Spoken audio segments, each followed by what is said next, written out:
Hi Tara, I'm really happy to see you writing again, so let's get straight into your correction. Okay, local governments are pushing companies to move from large cities to regional locations. What are the benefits and drawbacks of this? Let's see what you had to say. There's a growing number of companies moving their businesses outside the metropolitan areas towards rural locations. Although there are a number of advantages of this trend, the problems that must be faced for this transformation are also considerable. This essay will discuss both sides of the issues. Well, it's the issue. It's really one issue.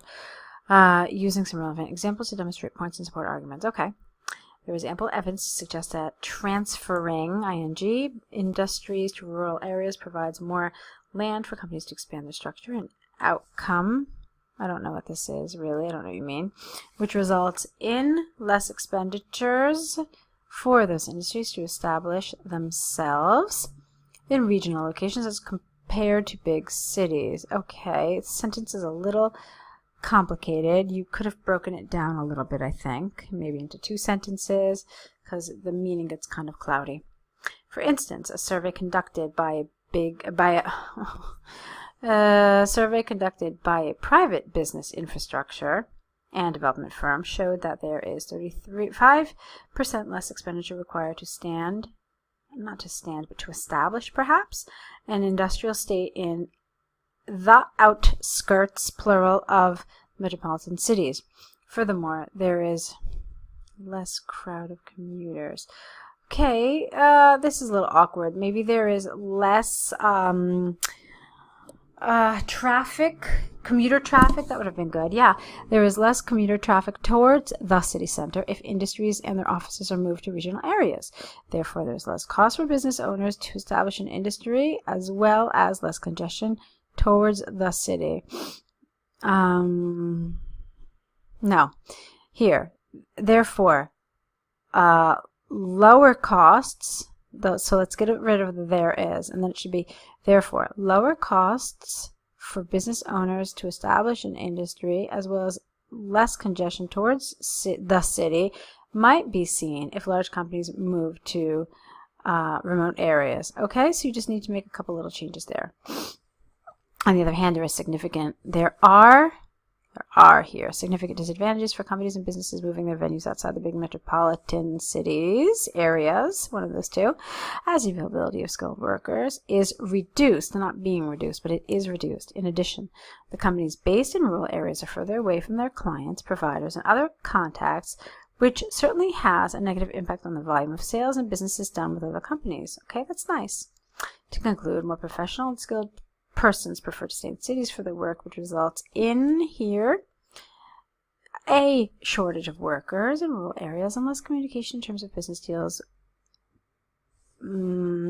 which this is what's missing here, is also a considerable problem for industries based in regional areas. Okay, to recapitulate from given examples and explanations, it seems that there are significant advantages to businesses opening in more remote areas, especially in terms of lower cost and availability of space. However, there is less opportunity for skilled workers and business relationships in rural areas. Okay, it never asks for your opinion. So, fine. All right, that was a nice job. Oh, and it's the T flow chart. Let's see.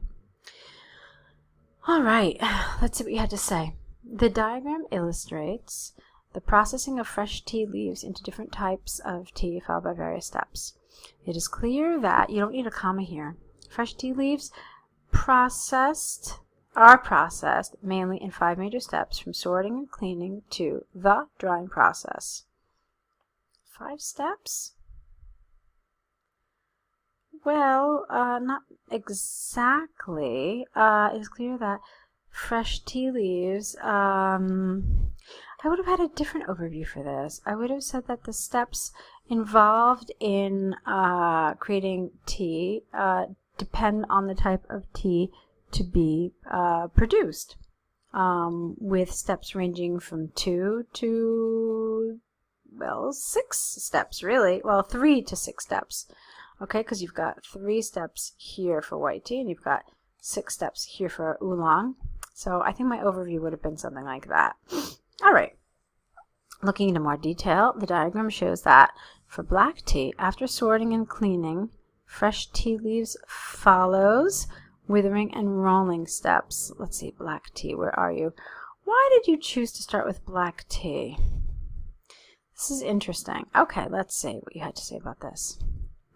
So, that for black tea, after sorting and cleaning fresh tea leaves follows follow the withering and rolling steps, okay? In rolling, leaves are rolled. Leaves don't roll themselves, but they are rolled into strips for gong fu black or cut for broken black. Let me see what you're referring to. Oh, okay. Okay, right here. Fine.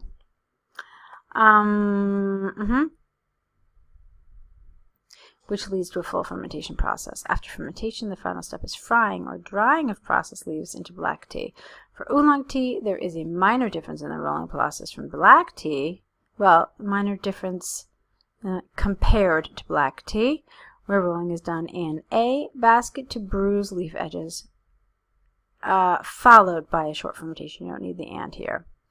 There is also an additional step for oolong tea. There is also an additional step for oolong tea, specifically pan frying before the final stage of drying. You didn't need this is here. Or you could have gotten rid of the there is, and you could have said then, also an additional step for oolong tea is pan frying. That would have also worked as well.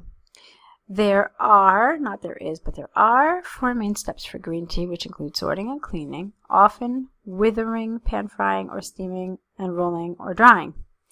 In the final step, jasmine is added to give additional fragrance to green tea. Only sorting, steaming, and drying processes are followed for white tea. In the drying process, scenting with flowers and fruits is done before cooling in order to get scented green, black, and oolong tea. Let's see. Did we miss anything? No, it doesn't look like it. Okay. So there are a lot of little grammatical things happening, but in the whole, it's a nice effort. The thing that really confused me is the way you ordered these. I mean, I don't understand really why you started with black and then went to oolong. There are a lot of different ways you could have done this. I probably would have started with white, which is the simplest one. And then I would have talked about these, saying that they have the first 2 steps are the same, but then they differ. And then I would have gone into that, into more detail. And then I would have done what you did here with the scented teas. Okay, but it was a nice effort, a lot of good elements in this answer. Okay, so do keep on writing. I hope this feedback is helpful. So keep on writing, correct these essays, add the errors to your error correction list, and I will be waiting the next day or so to see more of these from you.